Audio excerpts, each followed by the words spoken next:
किशनपुर गांव में मोहन नाम का एक गरीब किसान रहता था। खेती करने के लिए मोहन के पास ज्यादा जमीन नहीं थी।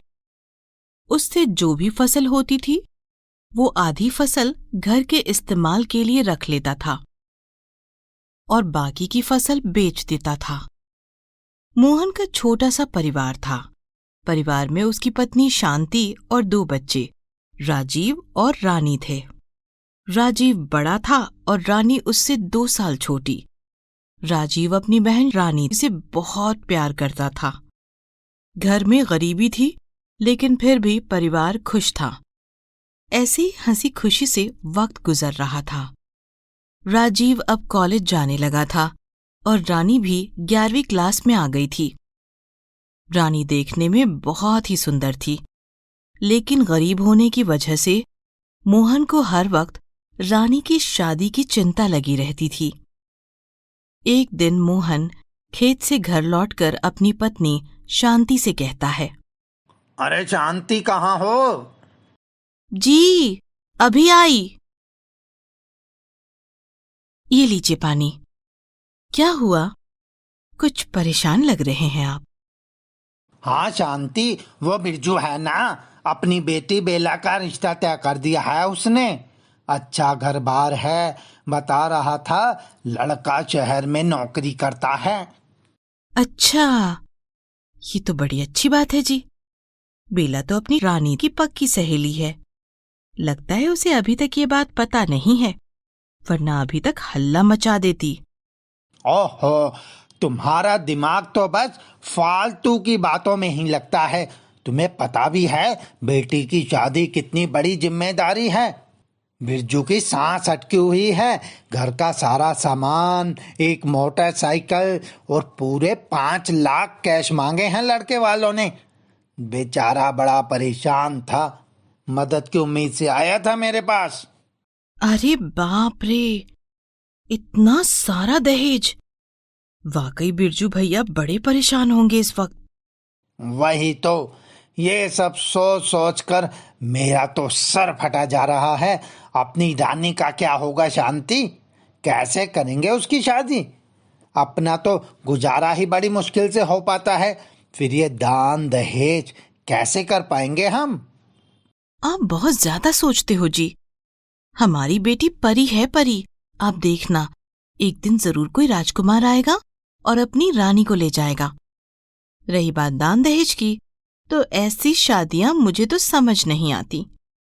अरे बेटी दे रहे हैं जीवन भर के लिए, वो कम है क्या? दरवाजे के पास खड़ा राजीव अपने माता पिता की सारी बातें सुन रहा था। वो भी अपने पिता को समझाता है। हाँ बाबूजी, माँ बिल्कुल ठीक कह रही है। आप बिल्कुल भी चिंता मत कीजिए, अपनी रानी लाखों में एक है। और वैसे भी बस 1-2 साल की बात और है। मेरा कॉलेज खत्म होते ही मैं भी तो पैसे कमाने लगूंगा। फिर हम दोनों मिलकर रानी की शादी बड़ी धूमधाम से करेंगे। अरे तुम दोनों कुछ नहीं जानते, हवा में बातें करते हो बस। आजकल लड़की चाहे कितनी भी गुणी क्यों ना हो, सबको भर भर कर दहेज चाहिए। ये कहकर मोहन वहां से चला जाता है।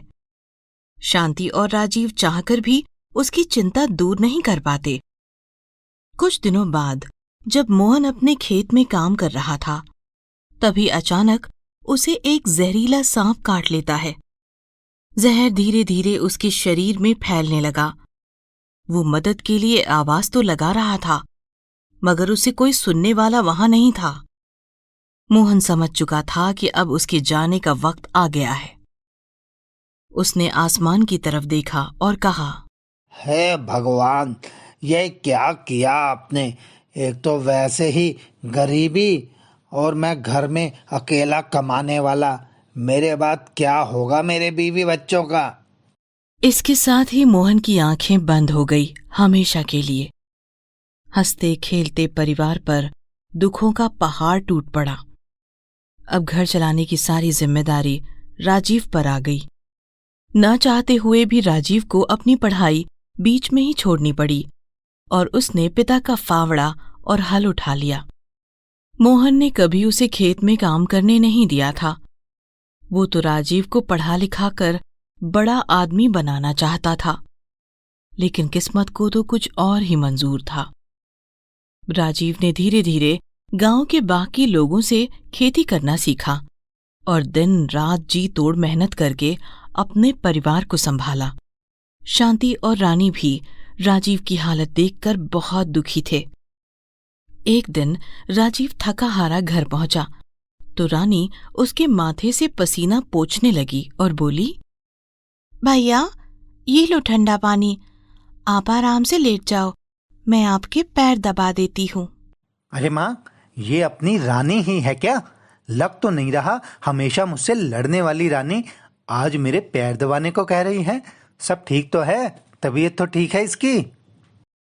रानी रोने लगती है। शांति की आंखों में भी आंसू भर जाते हैं। राजीव सब समझ जाता है और दोनों को बड़े प्यार से समझाता है। माँ, रानी ये क्या, इतनी जल्दी हिम्मत हार गए?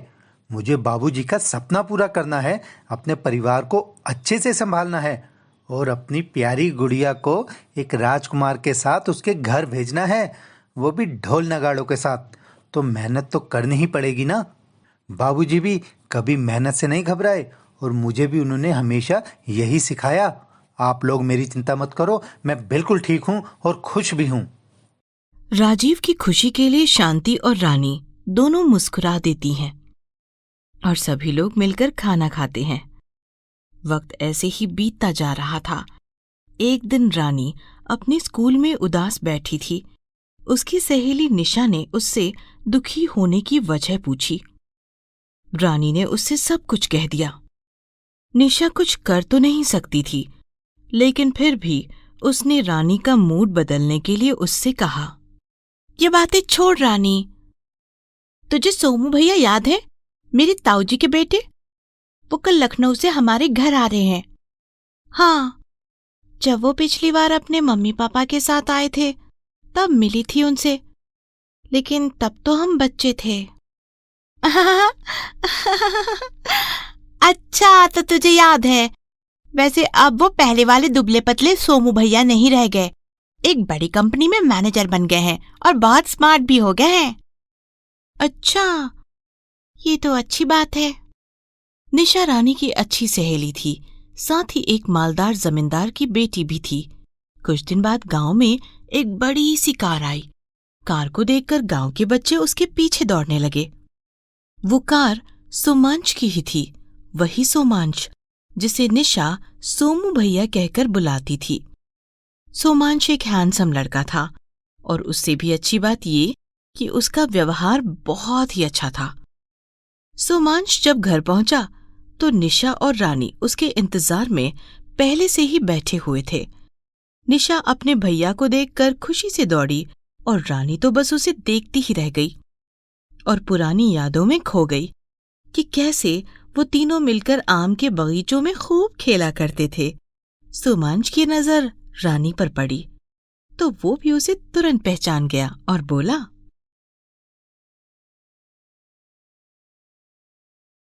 हाँ, मैं याद हूं आपको। जी बिल्कुल, आपको कैसे भूल सकते हैं। बचपन में आपके पिताजी ने बहुत आम खिलाए हैं मुझे और आपने खूब दौड़ाया है मुझे। कैसे हैं अंकल जी? रानी की आंखें नम हो गई।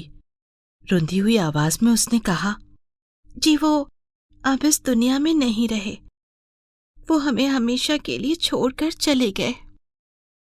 ये कहते ही रानी वहां से चली गई और निशा ने सोमू को सारी बात बता दी। सोमांश को तो रानी बचपन से ही पसंद थी और निशा से सब कुछ जानने के बाद सोमू को लगा अब उसे रानी से बात कर लेनी चाहिए। अगले दिन रानी फिर से निशा के घर आई तो बगीचे में चाय पीते हुए सोमांश ने रानी को अपने दिल का हाल बता दिया। रानी भी सोमू से प्यार करती थी, लेकिन दोनों परिवारों में जमीन आसमान का अंतर था। रानी ने हिचकिचाते हुए कहा, देखिए, मुझे भी इस रिश्ते से बहुत खुशी होगी, लेकिन बेहतर होगा कि आप पहले अपने परिवार से इस बारे में बात कर लें। सोमांश ने रानी के गाल पर हाथ रखा और वहां से मुस्कुराता हुआ चला गया। उधर रानी के गाल भी शर्म से लाल हो गए। सोमांश का परिवार भी उसकी ही तरह बहुत सुलझा हुआ था। उन्हें भी रानी पसंद आ गई और दोनों का रिश्ता तय हो गया, वो भी बिना किसी दान दहेज के। राजीव और शांति की तो मानो मुराद ही पूरी हो गई थी। सोमांश और रानी की शादी धूमधाम से हो गई। वो दोनों हनीमून पर इटली गए थे। उनका हनीमून 15 दिनों का था, मगर 10 दिनों बाद ही रानी ने सोमांश से पूछा, सुनिए जी, हमें वापस कब लौटना है? अरे इतनी जल्दी? तुम्हें यहाँ अच्छा नहीं लग रहा क्या मेरे साथ? नहीं जी, ऐसा बिल्कुल नहीं है। दरअसल अगले हफ्ते रक्षाबंधन है, मुझे भैया को राखी बांधनी है। अरे हाँ, अच्छा याद दिलाया तुमने। मुझे भी तो निशा से राखी बंधवानी है। चलो ठीक है, मैं टिकट बुक करता हूँ, हम समय से पहुँच जाएंगे, तुम चिंता मत करो। सोमांश और रानी रक्षाबंधन से पहले ही वापस लौट आए। रानी बढ़िया सिल्क की साड़ी में अपने घर गई तो उसे देखकर राजीव और शांति बहुत खुश हुए। राजीव ने रानी को गले से लगा लिया और अपने आंसू पोंछते हुए बोला, अरे बहन, तू तो सच की रानी लग रही है। भैया, आपको याद है या भूल गए? कल राखी है, क्या दोगे मुझे? जो तू कहे। अच्छा, सोमांश जी कहाँ हैं? कैसे हैं वो? भैया वो कल आएंगे, कुछ काम आ गया था उन्हें। अगले दिन राजीव नहा धोकर पलंग पर बैठ गया और रानी ने उसकी कलाई पर राखी बांधी और मिठाई खिलाई। भैया, मेरा तोहफा कहाँ है? राजीव ने अपनी मुट्ठी खोली, उसमें चांदी की पायलें थी। रानी ने भाई की हथेली से पायल ले ली, मगर राजीव की हथेलियों को देखकर उसकी आंखों में आंसू आ गए। खेती और मजदूरी करते करते राजीव के हाथ बिल्कुल सख्त हो गए थे और छाले भी पड़ गए थे। रानी ने भाई की यह हालत देखी तो अपने आंसू रोक न सकी। वो राजीव के गले लगकर रोने लगी और कहने लगी, भैया, ये कैसा इंसाफ है? मैं इतने मजे में रह रही हूं और आपके हाथों में छाले। अरे पगली, यही तो मैं चाहता था कि तू सच की रानी बने। पर तू चिंता मत कर, जब मैं बूढ़ा हो जाऊंगा तब तुम मुझे ऐसा तोहफा देना जो सबसे अलग और खास हो, ठीक है? रानी ने आंसू पोंछे और हंसते हुए एक बार फिर भाई के गले से लग गई। वक्त गुजरता गया। रानी अब 2 बच्चों की मां बन गई थी और राजीव की भी शादी हो चुकी थी। रानी सोमांश के साथ बहुत खुश थी और उधर राजीव भी अपनी मां और पत्नी सुनीता के साथ जिंदगी बिता रहा था। एक दिन अचानक राजीव के पेट में बहुत तेज दर्द उठा। डॉक्टर ने बताया कि राजीव की दोनों किडनियां खराब हो चुकी हैं, इसीलिए वो अब खेती जैसा मेहनत का काम नहीं कर पाएगा। मां और पत्नी के बहुत समझाने पर उसने एक दुकान खोल ली, लेकिन राजीव की तबीयत बिगड़ती ही जा रही थी। एक दिन राजीव तेज दर्द को झेलता हुआ अस्पताल पहुंचा तो डॉक्टर ने कह दिया, देखिए, अब वक्त आ गया है, राजीव को किडनी की जरूरत है। सरकारी अस्पताल में इलाज कराने के पैसे तो शांति के पास थे, लेकिन अब किडनी कहाँ से मिले, ये सवाल सामने था, क्योंकि शांति और उसकी पत्नी सुनीता की किडनी राजीव से मैच नहीं हुई थी। राजीव की हालत बहुत ज्यादा खराब थी, उसे फौरन ऑपरेशन की जरूरत थी। तभी अचानक डॉक्टर ने आकर शांति से कहा, माँ जी, आप फिक्र मत करिए, हम ऑपरेशन शुरू कर रहे हैं, हमें डोनर मिल गया है। इससे पहले कि शांति डोनर के बारे में कुछ पूछ पाती, डॉक्टर ऑपरेशन थिएटर में चले गए। ऑपरेशन के बाद डॉक्टर ने शांति से कहा, माँ जी, ऑपरेशन कामयाब रहा है, आप होश में आते ही अपने बेटे से मिल सकते हैं और उस डोनर से भी जिसने आपके बेटे को किडनी दी है।